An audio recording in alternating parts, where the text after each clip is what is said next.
Bonsoir et bienvenue. Merci d'être avec nous ce soir. Il est un petit peu plus de 18h30. On est en direct dans le studio de Boursorama. Et de quoi on parle ce soir? Eh bien, on parle d'immobilier, bilan 2023, perspective 2024. Ce placement qui reste l'un des placements préférés des Français, l'un de vos placements préférés. Sauf que voilà, depuis un petit peu plus d'un an, des vents contraires soufflent sur le secteur et il est parfois difficile de savoir s'il faut investir, encore investir et si oui, avec quel produit. C'est notamment à ces questions que nous allons essayer de répondre ce soir tout en vous montrant concrètement, simplement comment on peut le faire sur Boursorama avec nos partenaires Swiss Life, AM France et Sofidy avec donc leurs produits, ça tombe bien d'ailleurs. Ils sont autour de moi ce soir, autour de la table. Thomas Baudry, chef de produit marketing épargne bourse. Bonsoir Thomas. Bonsoir Laurent. Xavier Royer, responsable relations clientèle distribution chez Swiss Life Asset Management France. Bonsoir Xavier. Bonsoir Laurent. Et Nicolas Vandenhen, directeur de l'épargne chez Sofidy. Bonsoir Nicolas. Bonsoir Laurent. Bon, on est ensemble pendant 40 minutes, peut-être plus. Si vous avez beaucoup de questions, n'hésitez pas, posez-les. La tablette est là, elle est prête à côté de moi. D'ailleurs, on en a reçu pas mal au moment de l'inscription et on essaiera de répondre au plus grand nombre. Comme à chaque fois, on commence tout de suite parce qu'il y a beaucoup de choses à dire. Je me tourne vers Nicolas. Tiens, comment vous résumeriez l'attractivité du marché immobilier à l'issue de cette année 2023 qu'on a présenté dans les médias un peu partout comme très compliqué pour le secteur? Et attention Nicolas, je vous mets tout de suite en garde parce qu'on sait faire monter les bretelles. Ben oui, ça arrive par nos clients, par les gens qui nous regardent, par nos fidèles. Parce que la première slide est un petit peu technique. On a eu cette remarque de Patrick qui nous a dit pourquoi, lorsque vous organisez ce type de communication, nous avons en face de nous des intervenants qui pensent que les participants ont le même niveau de compréhension des questions financières que ce type de conférence se traduit par des spécialistes, c'est vous ça messieurs, qui parlent entre eux de sujets que seuls maîtrisent. Donc je m'inscris simplement pour vous dire que passer des messages, c'est savoir s'adresser à un public non expert et l'intéresser. Bon alors là, je compte sur vous, Nicolas, pour être super didactique, pour nous expliquer ce qui s'est passé en 2023. Alors pour être super didactique, on va essayer effectivement de faire simple et résumer la chose en 3 points clés. Le premier, c'est un sujet de taux. On a effectivement, il y a 18 mois, connu un contexte un peu compliqué. Vous parliez de vents contraires. Les vents se sont mis à souffler fort sur fond d'inflation notamment. Et on a connu une hausse de taux qu'on n'avait jamais connue historiquement. Après avoir traversé une quinzaine d'années où on était tranquille dans un contexte très favorable à l'immobilier. Hyper bas. Hyper bas, voire parfois même des taux d'intérêt négatifs. Et donc cette remontée a été très violente puisque on a pris plus de 400 points de base, c'est plus de 4% en 12 mois. C'est du jamais vu historiquement. Et ça, c'est venu effectivement chahuter l'immobilier. Donc le premier point, c'est le sujet des taux. Quand je dis c'est venu chahuter l'immobilier, c'est venu chahuter les valeurs de l'immobilier, la valorisation. C'est le deuxième point, le sujet de cette valorisation. L'immobilier est une matière qui présente un peu de risque. Et effectivement, dans cette quinzaine d'années où les vents nous étaient favorables, on avait un peu oublié qu'il y avait des risques et on s'en est rapidement souvenu. Pourquoi? Parce que quand on parle de taux, il y a un taux qu'il faut avoir en référence, c'est ce qu'on appelle le taux sans risque, c'est le taux d'emprunt d'État.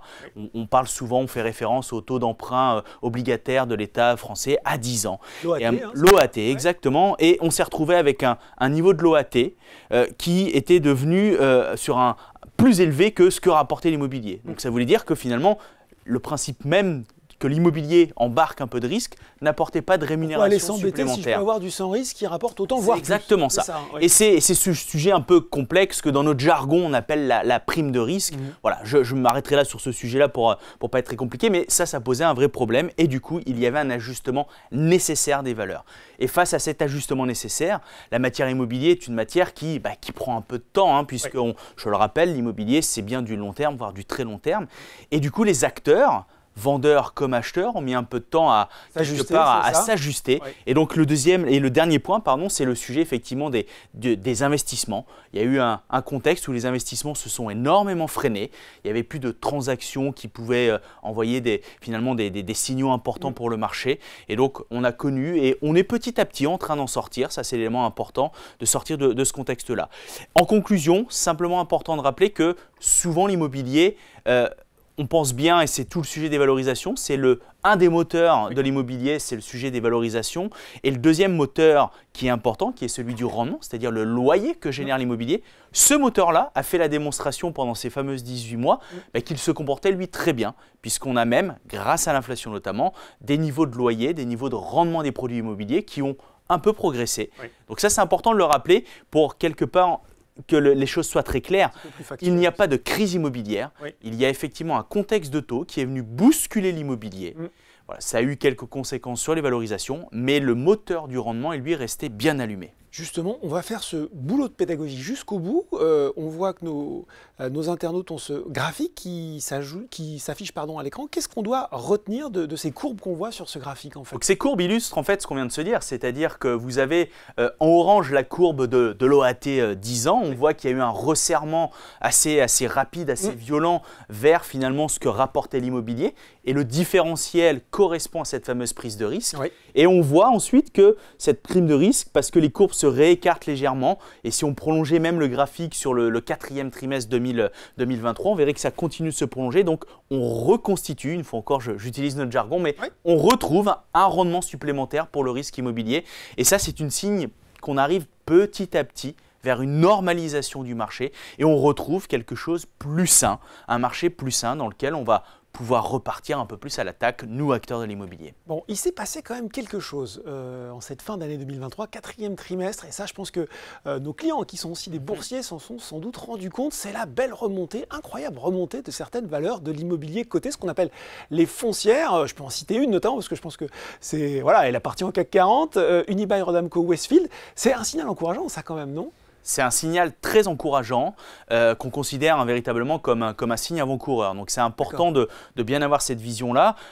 Si on se souvient un petit peu au moment du Covid, on a beaucoup utilisé dans l'autre sens, effectivement. On a vu les foncières très rapidement dégringoler et du coup on était énormément interrogé sur mince, regardez ce qui se passe sur l'immobilier coté. Est-ce qu'il ne va pas se passer la même chose sur l'immobilier un peu plus direct, sur les fonds immobiliers grand public? Et bien là, effectivement, on a eu un rebond assez spectaculaire sur les 2 derniers mois. Vous le voyez sur le graphique, une trentaine de %. Donc on a non seulement rattrapé tout le chemin qui s'était fait plutôt à la baisse depuis le début de l'année, mais on termine avec à peu près plus 15% de performance sur l'année 2023. Et donc ça, c'est un élément important, c'est un signal fort de la part des marchés qui retrouvent confiance dans ces valeurs orientées dont le travail est d'acheter de l'immobilier. Et ça, c'est un élément important. Ça traduit également une confiance qui est en train de revenir dans ce contexte de normalisation des marchés de taux. Et ça, c'est un point important puisque effectivement, derrière cette confiance, c'est des transactions qui vont redémarrer, un marché de l'investissement qui va se reprendre.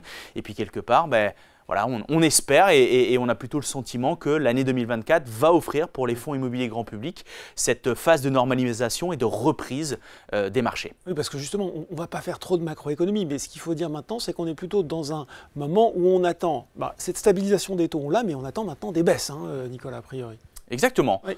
Bon, plutôt après, ça dépend, mais on va voir globalement, le timing, on n'est pas encore, voilà. Pour être un peu prudent, vraisemblablement plutôt au cours du 2e semestre de l'année. Mais voilà, rappelons une fois encore, c'est de l'immobilier, ça prend un peu plus de temps que les marchés actions pour s'ajuster.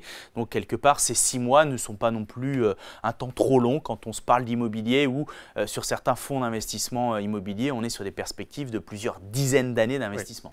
Bon, j'espère qu'on a été clair sur cette explication de ce qui s'est passé sur le marché en 2023 et on va rentrer un petit peu dans le détail en faisant un focus par type. Bah oui, parce que l'immobilier, c'est un secteur très riche, très vaste. Xavier, on commence quoi? Par les bureaux peut-être? Exactement, sur le bureau, oui. Sur le bureau, l'année 2023 était une année de veille. Pourquoi une année de veille? Parce qu'on l'a vu en termes de volume de transactions, on a eu une baisse qui a été extrêmement forte, à peu près moins 54% par rapport à 2022. Ah, quand même. Du fait principalement en fait, de la remontée des taux, ce qui fait que en fait, vous avez une baisse sur la valorisation des actifs, comme l'expliquait très bien Nicolas. Et surtout, vous avez eu un désaccord entre les acheteurs et les vendeurs sur le prix. Les vendeurs n'étaient pas prêts à acheter au prix des acheteurs et inversement. A contrario, ce qu'on voit, c'est que sur la demande locative en Ile-de-France, ça se porte plutôt assez bien en 2023. 1,9 million de mètres carrés ont été transactés. Donc on revient sur une moyenne qui est proche de la moyenne décennale, qui est de 2,2 millions de mètres carrés. D'accord. Et sur le taux de vacances, il est plutôt assez faible, notamment à Paris, on est sur 2%. Donc ça, c'est plutôt assez intéressant. Ça contraste avec ce qu'on entend quand même. Ça contraste effectivement avec ce qu'on entend et surtout, on a eu beaucoup d'articles en disant que le bureau était mort. C'était fini, le télétravail, le post-Covid, tout ça, on allait tous, voilà. Et néanmoins, ce qu'on voit, c'est que ce n'est pas le cas. Et au contraire, aujourd'hui, il y a des réelles opportunités à saisir et ça se voit notamment sur le rendement. Si on regarde par exemple le bureau parisien, donc quartier central d'affaires, donc ça va être les bureaux 1er arrondissement, 8e arrondissement. Été 2022, on était sur des rendements à peu près de 3%. fin 2023, on est sur des rendements supérieurs à 4%. On voit bien qu'il y a des réelles opportunités à saisir et c'est justement là-dessus que Swiss Life Asset Managers souhaite aller pour les années à venir et notamment sur le bureau d'aujourd'hui. Le bureau d'aujourd'hui, en fait, qu'est-ce que c'est? C'est un bureau qui a accepté le travail hybride. Donc aussi bien la partie distancielle que la partie présentielle, qui va être pensé du coup en expérience utilisateur pour toutes les générations et pour toutes les fonctions. Parce qu'on l'a bien vu, maintenant, en fait, il faut redonner envie aux salariés de revenir au bureau. Et ce qui fait que concrètement, en fait, le bureau va être pensé comme un produit de consommation. Et qu'est-ce que c'est un produit de consommation? Aujourd'hui, c'est un produit qui est bio. Donc, ça va être notamment de plus en plus de jardins, de plus en plus de rooftops à l'intérieur des bureaux et surtout un produit local. On veut consommer local, on veut travailler local, on veut se soigner local avec le fameux concept de la ville du quart d'heure. Donc justement, on voit bien que l'attractivité est beaucoup plus importante pour un bureau intramuros. Donc du bureau, mais pas n'importe lequel quand même. Exactement. Il y a des belles opportunités à saisir en ce moment. Bon, voilà pour le bureau. Et puis, là aussi, j'imagine, si vous le lisez, on voit que les entreprises maintenant appellent un petit peu les salariés à revenir au bureau. Le télétravail n'est plus forcément vu comme la panacée. Si on passait au tourisme maintenant, secteur du tourisme. Oui. Sur le marché de l'hôtellerie, donc, il n'a lui aussi pas fait exception. On est aussi sur des baisses de valorisation. Néanmoins, il a été plus résilient, notamment grâce à des chiffres d'affaires qui ont été exceptionnels. Et ce qui est assez intéressant, et si je prends une métrique un petit peu spécifique à l'hôtellerie, c'est notamment le RevPAR. C'est le Revenue per Availability Room, qui consiste en fait tout simplement à multiplier le prix moyen d'une chambre par le taux d'occupation.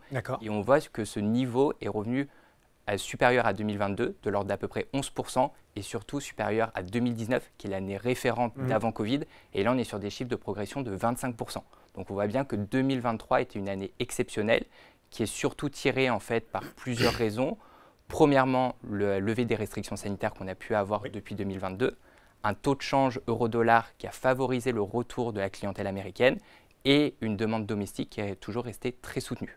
Et on le voit, le marché du tourisme reste tiré largement par le loisir, même sur des destinations qui ne sont pas forcément très touristiques à la base, avec notamment deux grandes tendances qu'on a pu identifier. La première tendance, ça va être le staycation, qui est la contraction entre le mot de stay et de vacation, donc les deux termes anglais, qui consiste tout simplement en fait à aller dormir à l'hôtel pour vivre une expérience client au sein de sa ville ou proche de sa ville. Et deuxième grande tendance qu'on peut voir… Là aussi, on est plus local, quoi, finalement. Exactement, on est totalement local. Et ça, c'est vrai qu'à Paris, ça s'est énormément développé, dans les grandes villes européennes aussi. Et après, la deuxième grande tendance qu'on a pu identifier, ça va être de combiner un voyage d'affaires professionnel avec un tourisme plus de loisirs. Donc, combiner du professionnel et du personnel. Et ce qui est intéressant, c'est qu'avec ces deux grandes tendances, ça permet en fait d'harmoniser le marché de façon beaucoup plus harmonieuse sur le long terme et vraiment tout au long de l'année. Et surtout, les acteurs en fait, du marché vont devoir s'adapter à cette nouvelle tendance d'un voyage un peu hybride pour pouvoir justement répondre à cette nouvelle demande. Et on est aussi très confiant sur l'hôtellerie de plein air, mais j'y reviendrai un petit peu plus tard lors de ce webinaire. Eh oui.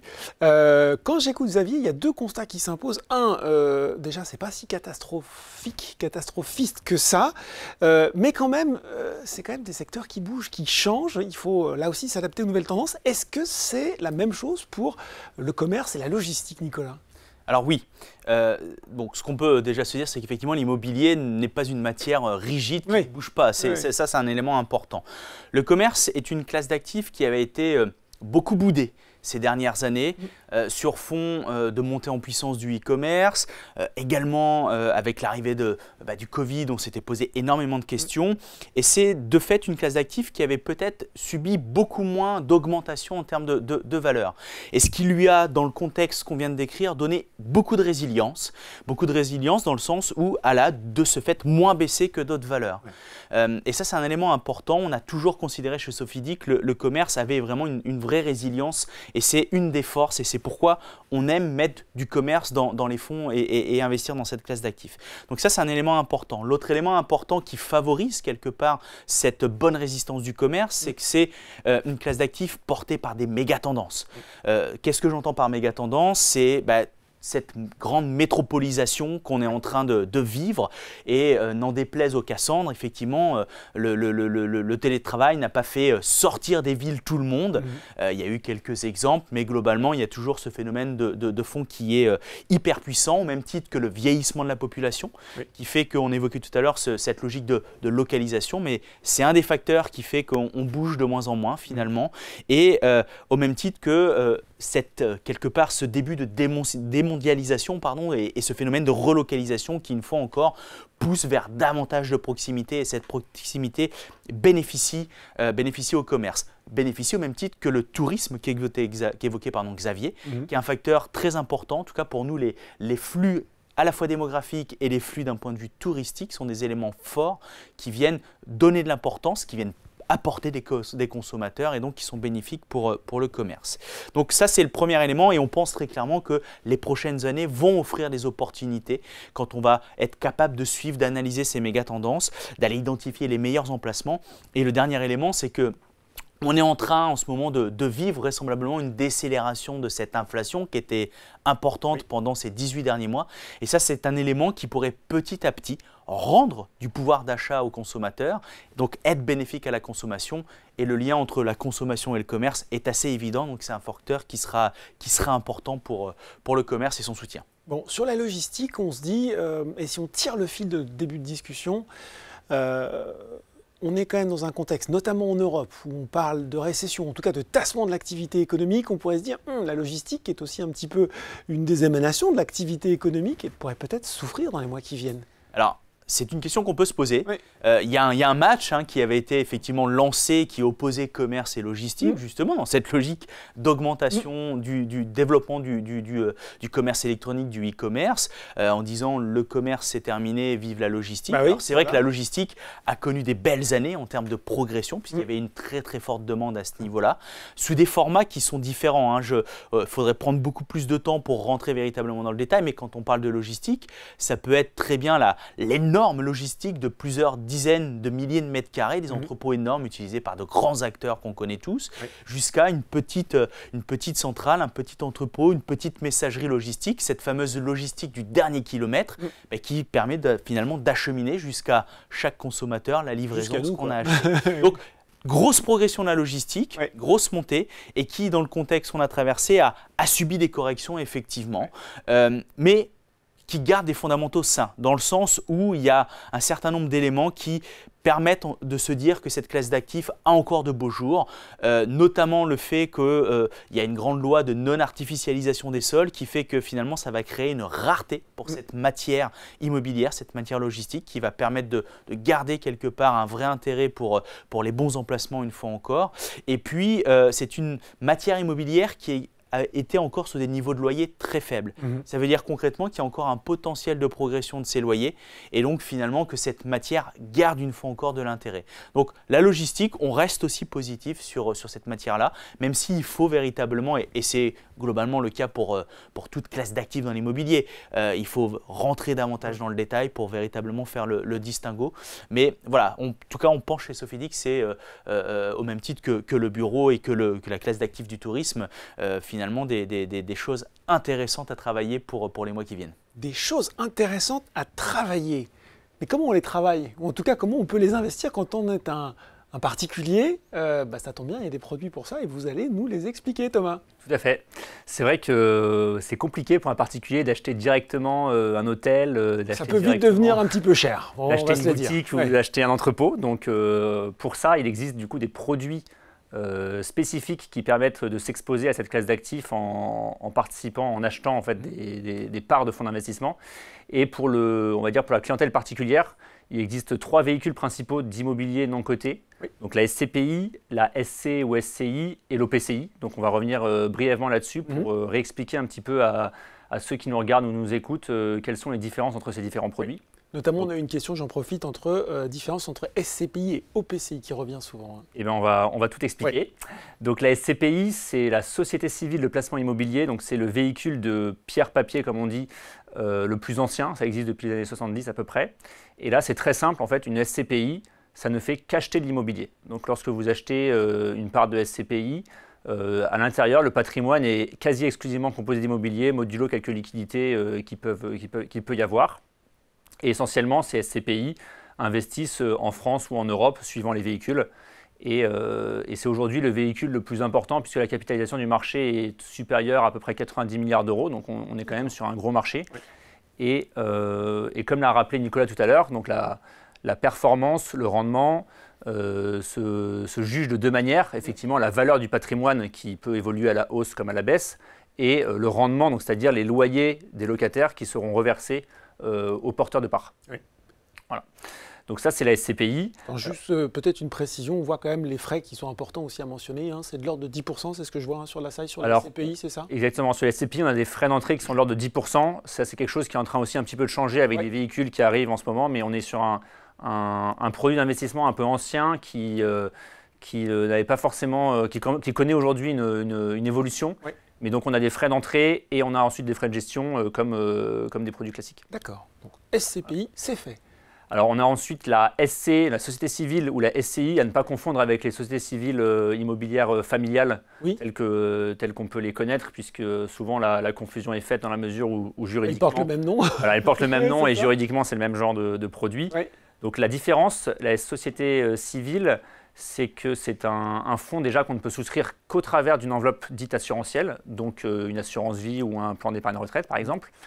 Et elle n'est pas obligée d'acheter de l'immobilier en direct, elle peut aussi participer elle-même à des fonds, donc prendre des parts de SCPI, prendre des parts d'OPCI, participer à des opérations un peu plus spécifiques.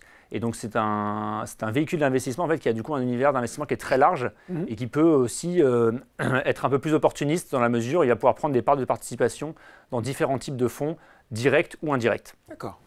Et donc là, on le rappelle encore une fois, donc ça c'est un type de produit qui n'existe qu'en enveloppe assurantielle, donc on ne peut pas souscrire en compte titre, mais uniquement en assurance vie ou en plan d'épargne retraite assurantielle. Bon, précision importante. Et en troisième temps, donc l'OPCI, qui lui est un véhicule hybride, comme on le voit à l'écran, puisqu'il est composé au maximum de 60% d'immobilier, et ensuite il a un volet d'actifs financiers et de liquidités, ce qui lui permet donc d'être un véhicule un peu plus liquide, puisque, comme on le sait, l'immobilier est un placement un peu plus illiquide que les placements financiers. Et là, le fait que l'OPCI possède un volet financier, un volet de liquidité, va permettre de rentrer et de sortir un peu plus facilement de ces types de véhicules d'investissement. Donc c'est ça la grande différence en fait avec une SCPI, Thomas? C'est ça la grande différence. Et la deuxième différence, c'est que du coup, c'est un produit qui rentre dans la catégorie des produits financiers. Et à ce titre, on peut aussi l'acheter dans un compte titre ordinaire. Et donc être soumis à la fiscalité du compte titre ordinaire. Bon, transition toute trouvée parce qu'il ne suffit pas d'avoir le produit, il faut aussi le loger dans une enveloppe. Exactement. Et on voit que ça peut être, non pas complexe, mais il y a quand même des choses à connaître. Voilà. Alors on vous a remis à l'écran donc, ce qui est possible de faire en termes d'immobilier chez Boursorama. Donc l'enveloppe d'investissement qui permet d'avoir l'univers le plus large chez Boursorama, c'est l'assurance vie, puisque dans l'assurance vie, nous avons donc une SCPI de Sofidy Immorente. Nous avons deux sociétés civiles, donc de Sofidy et de Swiss Life, dont on reparlera un petit peu plus tard. Et on a également des OPCI de nos partenaires qui sont distribués. Et on a aussi donc, dans le plan d'épargne retraite Matelas, donc, qui existe en gestion libre, on a la possibilité d'investir dans des sociétés civiles uniquement. Donc les fameuses SC, qui sont les SC de nos partenaires, dont vous aurez le bilan 2023 et les perspectives tout à l'heure. Quasiment. Et dans le compte titre ordinaire, comme on l'a dit, donc on ne peut pas investir en société civile puisque c'est un véhicule strictement assurantiel. On ne peut pas investir en SCPI. Dans le compte titre ordinaire, on peut uniquement loger des parts d'OPCI qui sont un véhicule coté et qu'on peut retrouver également dans cette enveloppe. Bon, il y a des questions qui tombent en direct. Je vais en prendre une parce qu'elle concerne quand même un petit peu, avant de passer justement à la présentation des produits de nos partenaires, cette question, quel support choisir entre SCPI, SC, SCI ou EPCI lorsqu'on a un profil prudent et qu'on souhaite compléter sa retraite? Est-ce qu'il y a un produit qui correspond plus à un profil? Bonne question ça, Thomas. Alors, pour compléter sa retraite, j'imagine que la personne pense à peut-être à une rente, au versement d'une rente, auquel cas le produit peut-être le plus adapté serait la SCPI, puisque effectivement on n'a pas parlé d'acquisition en direct pour l'instant, mais la SCPI en direct se comporte finalement comme un investissement locatif. Avec un dividende qui n'est pas garanti, encore une fois, mais avec un dividende qui correspond au loyer des actifs. Et donc, pour un complément de revenu, c'est plutôt la SCPI qui serait pertinente. Justement, autre question qui est tombée en direct, et tous nos experts peuvent répondre bien sûr autour de la table. Est-ce que les SC, SCI reversent des dividendes ou c'est uniquement de la valorisation? Alors, les SC, SCI ne versent pas de dividendes et la performance est capitalisée dans le prix de la part. Bon, voilà, très clair. Alors, on a aussi plein de questions sur les SCPI, ça vous intéresse, je pense qu'on les traitera à la fin. et on verra effectivement il y a des frais d'achat de ces 3 supports. Et ben, ça tombe bien parce qu'on va en parler de ces 3 supports. Et on va commencer avec vous, Xavier, avec cette société civile SCESG Tendance Pierre. Oui. Tout d'abord, du coup, merci pour cette année, parce que grâce à vous, notre société civile figure parmi l'une des rares qui était en collecte positive. D'accord. On a collecté plus de 50 millions en 2023, donc on est très content et merci encore. Et ce succès est plus que mérité, parce que comme vous le voyez, le fonds a fait une performance de plus 6,14% en 2023. Pour rappel, comment en fait on a réussi à faire cette performance? On a commencé déjà par investir sur des SCPI, pour doter en fait directement notre produit d'une diversité géographique et sectorielle. Aujourd'hui, ESG Tendance Pierre est investi à peu près sur 5 pays. Oui. Et après, on a été sur des SCPI qui sont plutôt assez jeunes, récentes, qui sont peu impactées par la baisse et la correction de leur parc immobilier. Donc on est sur un point d'entrée qui est très intéressant. Et sur des SCPI aussi qui collectent fortement. Donc, ce qui leur permet justement de saisir les opportunités qu'on peut avoir aujourd'hui sur le marché de l'immobilier. Et après, on a ouvert notre stratégie soit à des acquisitions en direct ou soit autrement à des club deals institutionnels. Et ça permet justement de faire le lien avec ce qu'expliquait Thomas. Club deal institutionnel? C'est typiquement en fait des fonds qui sont réservés que pour une clientèle institutionnelle. Merci. les minimums d'investissement sont un petit peu plus élevés. C'est plutôt en millions d'euros qu'en centaines d'euros, comme par exemple sur la société civile. Bon. Et ce qui fait que cet avantage, en fait, vu que la société civile est très flexible, on l'a vu, elle a une capacité d'investissement qui est très large, on peut justement donner accès à des expertises institutionnelles. Et ça tombe bien parce que Swiss Life Asset Manager est l'un des leaders européens sur l'immobilier. On gère plus de 110 milliards d'encours sous gestion. Et si on regarde le détail, à peu près 90% de nos encours sont sur une partie institutionnelle. Donc on a pas mal d'expertise institutionnelle qu'on va vous donner accès justement à l'intérieur de ESG Tendance Pierre. Et ça permet de faire le lien avec la prochaine slide, qui est notamment sur... Juste une question avant Xavier, parce que comme on a une question sur les frais, là je les vois sur la slide, donc on a des frais d'entrée acquis au fond 1,9% et des frais de gestion 1,44%, c'est bien ça? Ça veut dire que quand vous rentrez sur ESG Tendance Pierre, directement vous avez 1,90 de frais d'entrée. Qu'il faut apparenter en fait aux frais de l'immobilier qu'on peut avoir, les frais notariaux, les droits de mutation, et directement le client, vous allez vous retrouver en performance négative de 1,90. C'est pas qu'il y a eu un problème sur le fond, c'est juste les frais qui sont prélevés. Exactement, qui ont été pris. Et les frais de gestion par contre sont déjà déduits de la performance qu'on a pu vous communiquer. Donc les 6,14 de performance. J'allais vous le demander, c'est du net. C'est net de frais de gestion du fonds. Donc entre guillemets, les frais de la société de gestion sont déjà déduits. Par contre, c'est brut de frais de contrat. Donc il faut encore déduire les frais suivant l'enveloppe que vous avez choisie et le support que vous avez choisi. Bon, avant de passer à la deuxième slide, effectivement, à cet exemple de ligne de portefeuille de cette SC ESG Tendance Pierre. ESG, c'est pour, j'imagine, critères environnementaux, sociaux de gouvernance. C'est aussi un aspect important de ce produit? Oui, c'est un aspect totalement important. C'est un fonds donc, qui est article 8 et qui est labellisé ISR. D'accord. Et l'ensemble de nos sous-jacents à l'intérieur de ce produit sont aussi labellisés ISR. Bon. C'est quelque chose qu'on veut mettre en avant parce que comme on l'a vu sur le bureau, la partie développement durable est importante, mais ce n'est pas la seule chose qui va maintenant différencier un bien. Entre guillemets, c'est un prérequis, mais ce n'est plus quelque chose qui est différenciant. Donc c'est pour ça qu'on va aller chercher des bureaux beaucoup plus désirables, comme je pouvais l'expliquer en première partie. Et une expertise qu'on a pu donner accès aux clients particuliers, c'est notamment l'expertise de l'hôtellerie de plein air. L'hôtellerie de plein air, c'est un très beau mot pour dire qu'en fait, tout simplement, c'est du camping. On l'a bien vu, depuis quelques années, en fait, le camping a réussi à se réinventer et à se moderniser pour s'adapter aux nouvelles tendances qu'on a pu voir. Et aujourd'hui, le camping 4-5 étoiles, on n'est plus du tout sur l'image qu'on pouvait avoir du camping. Ça a bien changé. Le camping à papa, avec ça a totalement changé et ça se voit très bien avec la diapositive. Oui, on peut le voir sur l'exemple. On n'est plus du tout en fait sur un bungalow, sur un mobil-home, on est plutôt sur un côté un peu écologe avec une version quand même très luxe et plutôt très appréciable de tous. Ce qui est bien aussi parce que finalement quand on investit dans de la pierre papier comme ça, on a l'impression qu'on est un petit peu plus loin du placement, mais c'est quand même tangible. Hein, on est vraiment totalement tangible et surtout en fait ça parle à tout le monde. Tout le monde voit à quoi ressemble un camping, tout le monde a pu déjà faire quand il était peut-être plus jeune du camping, donc ça parle vraiment à tout le monde et c'est une classe d'actifs qui aujourd'hui ne connaît pas du tout la crise. Pourquoi? Parce qu'en fait c'est un marché qui est totalement fermé.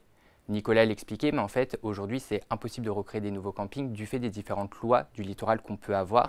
Donc, vous êtes sur un marché qui est totalement fermé. Donc, en termes de valorisation des actifs, c'est plutôt assez intéressant. Et le marché du camping en France, c'est le deuxième plus grand mondial, juste derrière les États-Unis. Donc, ce qui fait qu'en Europe, on est le premier marché. On a à peu près 8000 campings. Et on est sur une réelle montée en gamme des campings en ce moment. Et on va plutôt viser chez Swiss Life Asset Manager des campings 4-5 étoiles. Oui, c'est ça, du haut de gamme, hein, du premium. Exactement, du haut de gamme. parce que c'est là où, en fait, entre guillemets, on peut se faire le plus de revenus et c'est là où vous avez le plus de revenus à tirer. Ce n'est pas sur les campings 1 ou 2 étoiles, vous avez beaucoup d'espaces en nu. Qu'est-ce que c'est les espaces en nu dans l'hôtellerie? C'est des espaces pour la tente Quechua, c'est des espaces pour la caravane ou encore pour le camping. Là, sur du 4-5 étoiles, vous êtes directement sur des mobilos. Et vous pouvez du coup avoir des rendements qui sont très intéressants parce qu'en moyenne, se font un rendement entre 8 et 10% par an. D'accord. Donc c'est plutôt une belle stratégie. Oui. C'est une classe d'actifs qui est diversifiante, que souvent les particuliers ne peuvent pas avoir accès et que du coup on leur donne accès via ESG Tendance Pierre. Voilà, c'est ESG Tendance Pierre. Et on rappelle bien sûr, c'est toujours le petit moment disclaimer que les performances passées ne préjugent pas des performances futures. C'est toujours bien de le rappeler. Voilà pour ce produit et c'est ESG Tendance Pierre. On va passer à vous Nicolas avec cette offre. Et là aussi, une ESC Sofidy Conviction Immobilière. Exactement. Donc, Sofidy Conviction Immobilière, c'est effectivement la société civile gérée par Sofidy, oui. Alors qu'on a lancé il y a quelques années, puisqu'elle est née en juin 2016, et une société civile qui se veut effectivement ultra diversifiée, une approche très fond de fond, un petit peu à l'image de ce qu'expliquait Xavier, avec un matelas, un fonds de portefeuille orienté vers des fonds immobiliers grand public, principalement des SCPI, et également beaucoup de diversification vers d'autres formes de fonds, vers des OPCI grand public, vers des OPCI professionnels, donc ces fameux club deals, vers également de l'immobilier coté dont on se parlait tout à l'heure, voilà, puisqu'on a effectivement cette expertise chez Sofidy, et puis également une quote-part d'immobilier en direct. Donc c'est un véhicule qui fait un petit peu moins de 500 millions d'euros de taille, donc une taille assez importante, alors qui a traversé 2023 en étant un peu chahuté, mais en ayant quand même plus ou moins bien résisté, puisqu'on est à peu près à zéro de performance. Ce qu'il faut regarder, c'est bien évidemment la performance sur le long terme, puisque ça reste un investissement avec un horizon d'investissement long de 8 ans, même à l'intérieur d'une enveloppe assurantielle. Et là, pour le coup, sur cet horizon d'investissement, donc on est à un petit peu plus de 25% de performance cumulée, soit un peu plus de 3% de performance annuelle moyenne. C'est l'objectif qu'on s'était donné. Donc, quelque part, la promesse est tenue. Mais un véhicule qui se veut vraiment très diversifié pour apporter quelque part la notion de diversification et de mutualisation, elle est importante puisqu'elle vient pondérer le risque quelque part. Et donc, c'est un véhicule qu'on peut, pour rebondir sur une des questions qu'on avait tout à l'heure par rapport au profil de risque, eh bien, c'est des véhicules qui présentent des profils de risque quand même assez peu poussé. Sur une échelle de 1 à 7, on est typiquement sur ce véhicule-là sur un risque de niveau 2. Oui, effectivement. Est-ce qu'on peut avoir un mot sur les frais aussi, justement, parce que ça nous est posé. Oui. Donc un véhicule qui effectivement a une composante de frais de gestion annuelle qui est de 1,4% et lui aussi une commission de souscription acquise à l'entrée, mais qui en ce moment a été ramenée à 0%. Elle est en temps normal à 2% et en ce moment elle est effectivement à 0%. Ah, bah c'est bon à savoir ça. C'est bon à savoir. Voilà pour cette Sofidy Conviction Immobilière et on va passer à la SCPI. SCPI, oh, je ne vais pas avoir les chevilles, on fait quand même connu, très connu, SCPI Immorande de Sofidy. Alors effectivement, c'est notre véhicule amiral, c'est notre SCPI qui existe maintenant depuis presque 40 ans, puisque Immorande a été créé en 1988. Quand même, Donc un véhicule qui vient très bien illustrer finalement l'esprit même des SCPI, qui repose sur quelques grands principes. Le premier, c'est d'être un véhicule d'investissement de très long terme. Donc voilà, et l'intérêt d'une SCPI, c'est qu'elle va investir tout au long des cycles immobiliers. Donc cet véhicule-là vous permet d'avoir accès à de l'immobilier qui a été acheté pendant presque 40 ans. Donc l'immobilier il y a 40 ans ne valait pas la même chose qu'aujourd'hui et c'est effectivement tout l'intérêt de ces véhicules de très long terme. Et Immorande, c'est une SCPI qui fait 4,4 milliards de capitalisation. Alors l'important, ce n'est pas finalement sa taille. Ce qui est important, et une fois encore, c'est l'esprit même des SCPI, c'est le niveau de mutualisation. Immorande, c'est plus de 2500 locataires. C'est peut-être l'un des fonds immobiliers les plus mutualisés en Europe. Et ça, c'est une vraie force pour cette SCPI qu'on veut quelque part patrimoniale. Une SCPI véritablement fonds de portefeuille. Et c'est une SCPI dite diversifiée. Ça veut dire quoi concrètement? Elle vous permet, grâce à un seul véhicule, d'avoir accès à tous les immobiliers. Vous trouvez du commerce, du bureau, de l'hôtellerie de plein air, de la logistique, voilà, de l'hôtellerie plus classique. Énormément de choses dans cette SCPI, donc très diversifiée. Et une SCPI qui a délivré un taux de distribution brut, donc c'est cette composante loyer, cette composante rendement, de 5% l'année dernière, en augmentation par rapport à l'année 2022. Donc c'est un rendement qui Donc une belle performance. Donc une belle performance. Compliqué, hein, puisqu'on Voilà. en parlait. Oui. Qui illustre ce qu'on se disait en introduction, à Ouais. savoir effectivement le marché a été chahuté, mais le sujet du rendement était lui bien, le moteur du rendement était bien allumé. Donc ça a été clairement le cas pour cette SCPI. Voilà. Et les performances ne sont pas garanties, mais en tout cas on a quand même de bonnes perspectives pour 2024. Notre objectif c'est de réussir à maintenir ce niveau de distribution à minima pour pouvoir effectivement venir répondre à ces épargnants qui parfois, dans des problématiques de recherche de revenus complémentaires, font appel à des véhicules comme Immorente. Là aussi, forcément, je vais vous poser la question des frais, Nicolas.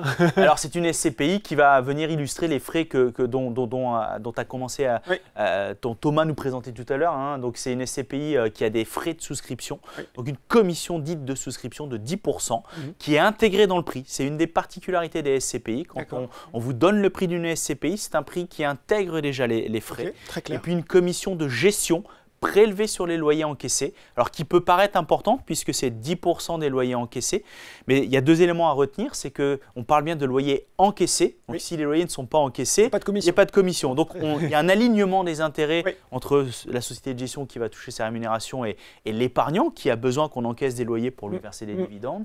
Et puis si on rapporte finalement ces fameux 10% à l'échelle de la taille du véhicule, ce qui est plutôt ce qui est fait généralement dans l'univers classique des produits d'investissement, notamment les OPCVM, eh bien on retombe sur un niveau de frais tout à fait raisonnable, compris entre 0,6 et 0,7% de l'encours. Donc ça reste très raisonnable voilà, à l'échelle de cette... Vous l'avez dit, approche patrimoniale là aussi sur du long, voire très long terme. Véritablement. Et ce qu'il faut en dernier lieu bien avoir en tête, c'est que ce fameux 5% de rendement qu'on évoquait se calcule sur le prix de souscription, donc qui intègre les frais. Oui, là aussi, j'allais vous poser la question. Merci d'y avoir répondu. Il y a plein de questions qui sont tombées pendant que vous parliez, Nicolas. On va les prendre. Question de Jean-Luc, très intéressante. Ces trois supports doivent-ils entrer dans le calcul de l'IFI? Oui, totalement. Oui.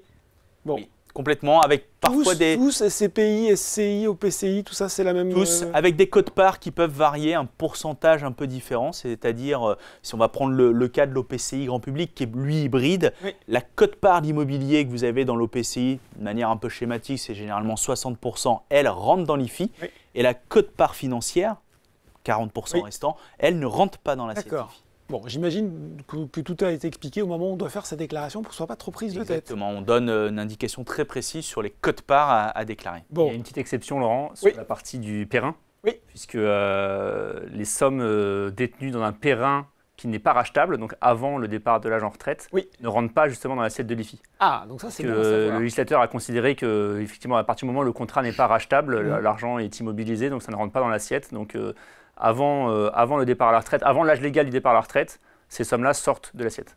D'accord. Précision intéressante et importante. Eric nous demande, SCPI et OPCI peuvent-elles être intégrées dans le cadre d'un PEA? Alors non, puisque le PEA, comme son nom l'indique, est un plan d'épargne en actions. Et les fonds SCPI et OPCI ne sont pas des actions, c'est de l'immobilier non coté. Donc la seule façon, et non, même pas, les foncières cotées non plus ne sont pas éligibles au PEA. Non, parce qu'elles ont un statut spécifique. Elles ont un statut spécifique, exactement. Donc il n'y a pas de possibilité dans le PEA. Voilà, donc là, pour le coup, ce sera une autre enveloppe qu'il faudra choisir. Question de Thierry, peut-on mettre ces supports, non pas dans un PEA cette fois-ci, mais dans une SCI familiale? Une SCI dans une SCI, on peut faire ça? Je vois Nicolas qui opine du chef. Oui, on peut même dire qu'on voit de manière assez classique, effectivement, dans une logique d'optimisation patrimoniale, pour différents sujets, notamment la transmission, bien des personnes morales sous forme de sociétés civiles immobilières achetées des parts de fonds immobiliers grand public. Bon, on a eu énormément de questions au moment de l'inscription. Là, encore en direct qui tombe, je vais les résumer en une seule, mais en gros, pour faire simple. Que pensez-vous d'investir dans les SCPI en 2024? Faut-il vendre des SCPI dans un contenu détenu dans un contrat d'assurance vie? Quel avenir, quel devenir pour les SCPI? Comment expliquez-vous la baisse sévère des SCPI en 2023, plus ou moins 10%? Allez, un petit point SCPI avec nos experts, là, Xavier, Nicolas, je vous écoute.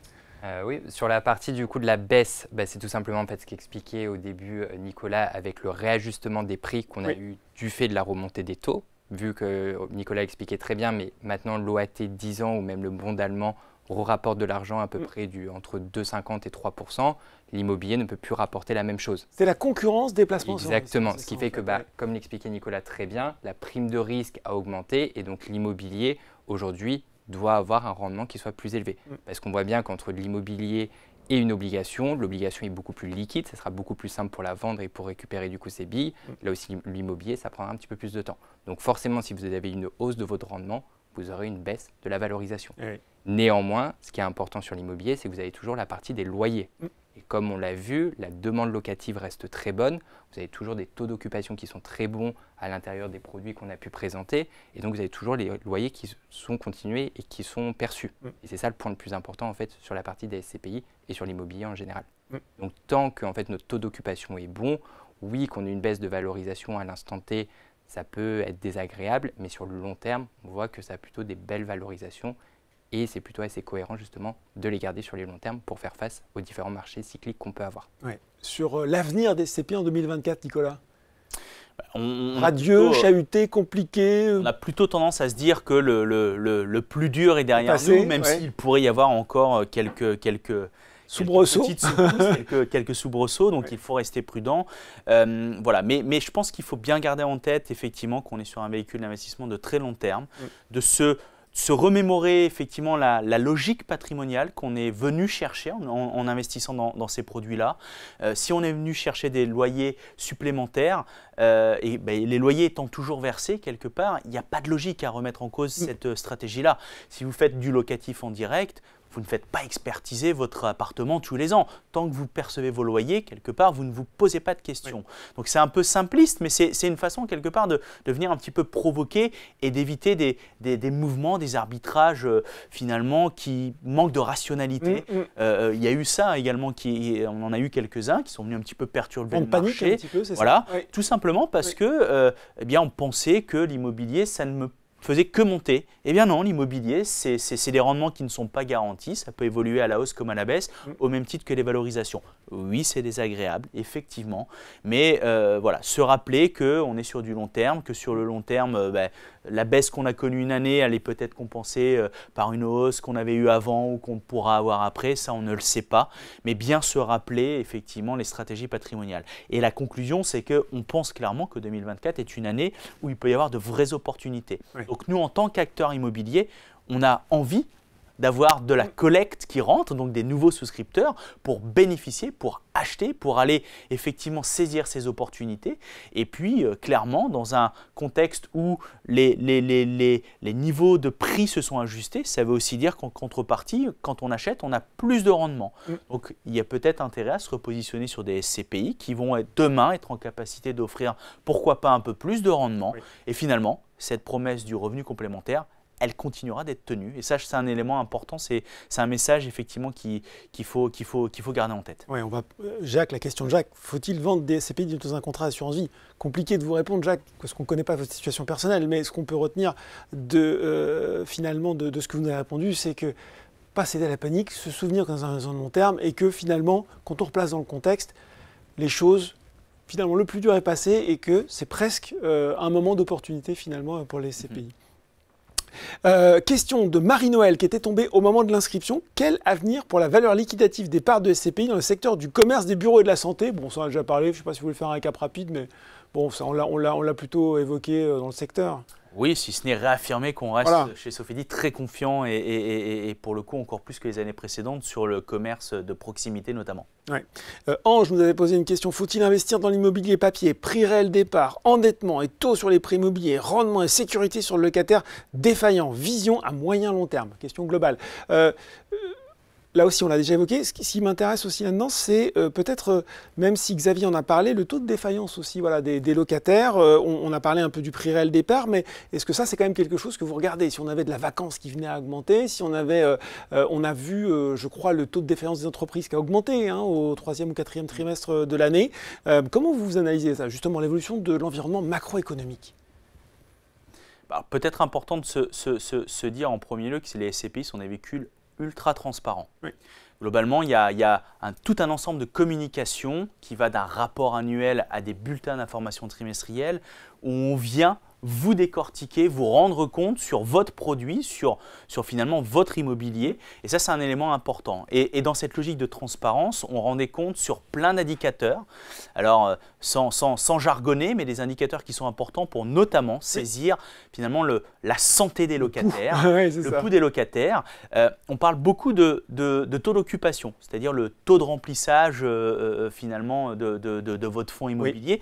Il faut systématiquement regarder en face le taux de recouvrement. Parce que si vous avez un locataire mais qui ne vous paye pas, ça ne marche pas. C'est pas génial. Donc il faut véritablement analyser ces deux éléments-là. On a plutôt, et ça aussi c'est un signal fort qui fait la démonstration qu'on n'est pas dans une crise immobilière, on a plutôt des taux de recouvrement qui se tiennent très très bien. Nous gérons chez Sofidy une SCPI de bureau, on est sur un taux de recouvrement à plus de 99%. Donc ça c'est un point qui est véritablement important. Et puis il faut une fois encore se rappeler que le principe même de ces grands fonds immobiliers grand public, c'est la mutualisation. Vous n'avez pas un seul locataire, vous avez des dizaines, des centaines, des milliers de locataires. S'il y en a 1, 10, 100 qui vont un peu moins bien, bon, effectivement, vous en avez encore une belle ribambelle qui peut toujours très très bien se comporter, payer son loyer. Et c'est tout l'intérêt des SCPI, c'est cette logique de mutualisation du risque qui fait que oui, vous allez peut-être chercher un rendement un peu moins élevé que si vous faisiez du locatif en direct, mais par contre, vous avez une mutualisation du risque locatif que vous ne pouvez pas avoir outre mesure. Bon, une question qui va être pour Thomas. Ça. Yannick, comment souscrire une SCPI sur Boursorama? Alors, très bonne question. Ah oui. Oui, pour le moment, on propose effectivement les SCPI, enfin une SCPI uniquement via le contrat d'assurance vie Boursorama. D'accord. Aujourd'hui, le client qui souhaite s'exposer à ce produit peut le faire en ouvrant un contrat d'assurance vie ou bien via son contrat d'assurance vie. Et on l'avait déjà dit, hein, mais on le redit, on prépare effectivement une offre en direct qui devrait sortir cette année. Et donc, on rappellera notre client à ce moment-là pour lui expliquer tous les détails de cette nouvelle offre. Attention aux promesses qui sont faites durant les webinaires. Hein. Il faut les tenir, c'est pas le tout. Question de JPM. Alors, je ne sais pas exactement, elle est très lapidaire, JPM, votre question. Impôt SC ESG Pierre. Alors, est-ce que c'est le régime d'imposition d'une SCI ?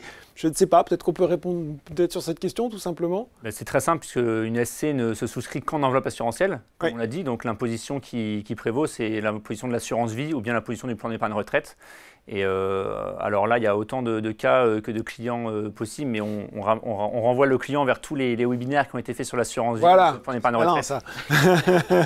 Mais ce qu'il faut avoir en tête, c'est que c'est effectivement une enveloppe d'investissement qui dispose d'un avantage fiscal, puisqu'à partir d'un certain nombre d'années de détention, vous avez un abattement sur l'imposition qui fait qu'un certain niveau de rachat par an peut vous permettre de n'être imposé qu'aux prélèvements sociaux, c'est-à-dire à 17,2%. D'accord. Bonne réponse. Alban nous demande quel est le temps moyen. On en parle rarement de ça, on parle plutôt de la souscription, mais pour vendre et récupérer des fonds de part dans une SCPI à la cession. Combien de temps ça à peu près ? Tout dépend si vous le souscrivez en direct ou si vous le faites par le biais du contrat d'assurance vie. Oui. Le contrat d'assurance vie, ce sera du coup l'assureur qui se portera sur les liquidités, donc c'est quasiment instantané. D'accord. Par contre, si c'est en direct, là c'est propre à la société de gestion et par rapport si elle a les capacités en fait à vous rembourser. Ouais. Et comment ça se passe chez Sofidy, Nicolas ? Alors c'est exactement le même principe, Oui. ça s'est un tout petit peu allongé là en fonction de l'actualité des derniers temps, mais aujourd'hui on est sur un niveau, un délai en tout cas qui est généralement en phase, voire plus court qu'un délai de revente d'immobilier en direct. D'accord. Donc aujourd'hui il faut, là où nous étions il y a encore quelques mois à une quinzaine de jours en moyenne, ça s'est un tout petit peu allongé sur nos SCPI, mais voilà, ça se fait quand même de manière assez rapide. Bon, c'est aussi peut-être un avantage de l'enveloppe assurantielle finalement, Thomas. Exactement, oui, c'est vrai que c'est l'un des avantages, c'est qu'on a l'assureur qui est un intermédiaire, donc ça a des inconvénients au niveau par exemple des frais qui peuvent être un peu plus élevés ou des conditions, mais on a aussi cet avantage du fait qu'on n'a pas peut-être cette complexité ou cette lourdeur qu'il peut y avoir en direct, encore une fois, par rapport à l'investissement en enveloppe assurantielle qui se fait, on le rappelle, chez Boursorama 100% en ligne et très facilement. Bon, on a répondu à beaucoup de questions sur les variations du prix de l'immobilier, sur ce qu'on attend, donc je ne vais pas les reposer.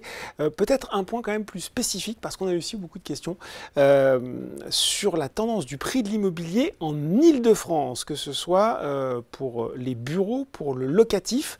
Comment se comporte le cœur économique de l'Hexagone, messieurs ?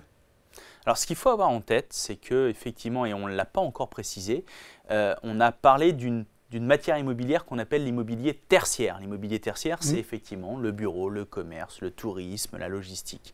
Et ça n'a rien à voir avec l'immobilier résidentiel. Ça, c'est un point important qu'il faut garder en tête puisque certainement nos auditeurs ont lu énormément de choses sur l'évolution de l'immobilier en Ile-de-France qui lui aussi, sur le résidentiel, se fait chahuter. Oui. Ce qu'on constate ensuite, c'est que, eh bien, il y a effectivement plein de secteurs différents, donc on ne peut pas faire une réponse toute faite sur l'immobilier en Ile-de-France. Il faut vraiment analyser secteur par secteur et matière immobilière par matière immobilière. Tout à l'heure, Xavier le soulignait, le bureau dans le quartier central des affaires à Paris se comporte très très bien.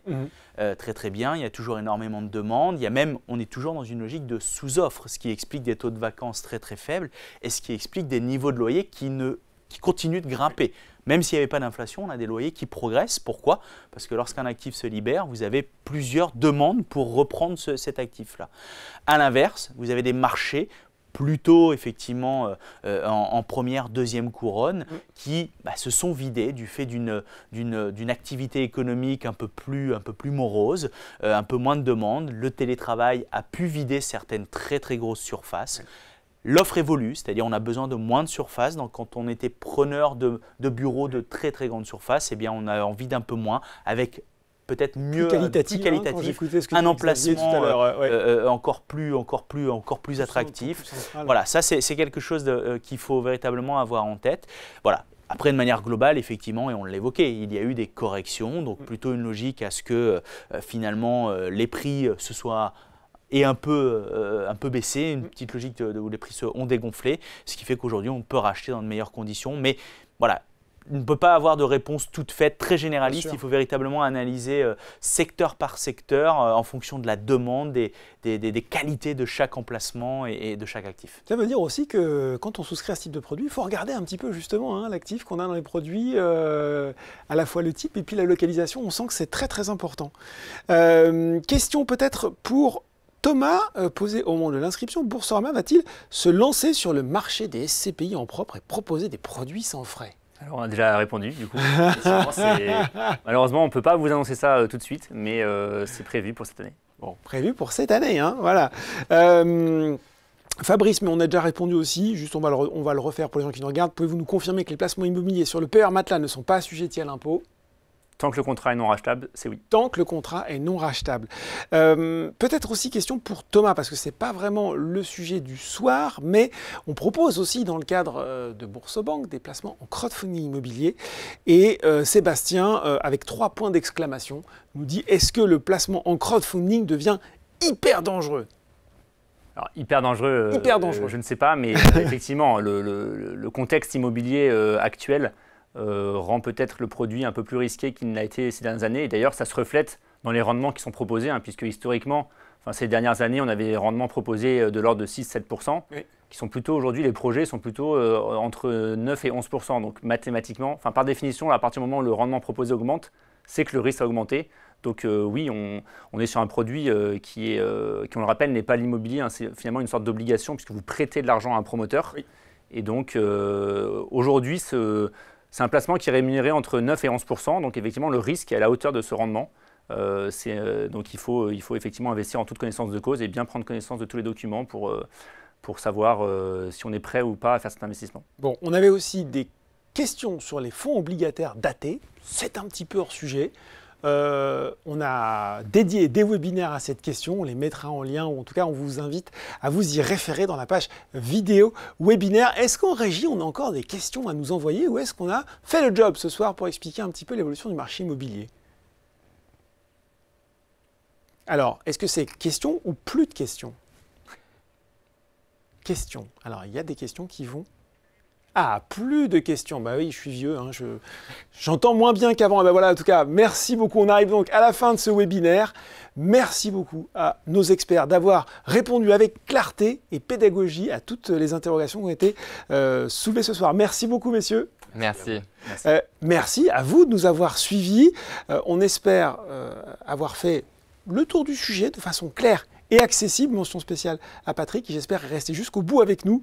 D'ailleurs, n'hésitez pas à nous dire ce que vous en avez pensé dans le petit questionnaire qui vous sera proposé après le générique de fin. Très bonne soirée et à très bientôt.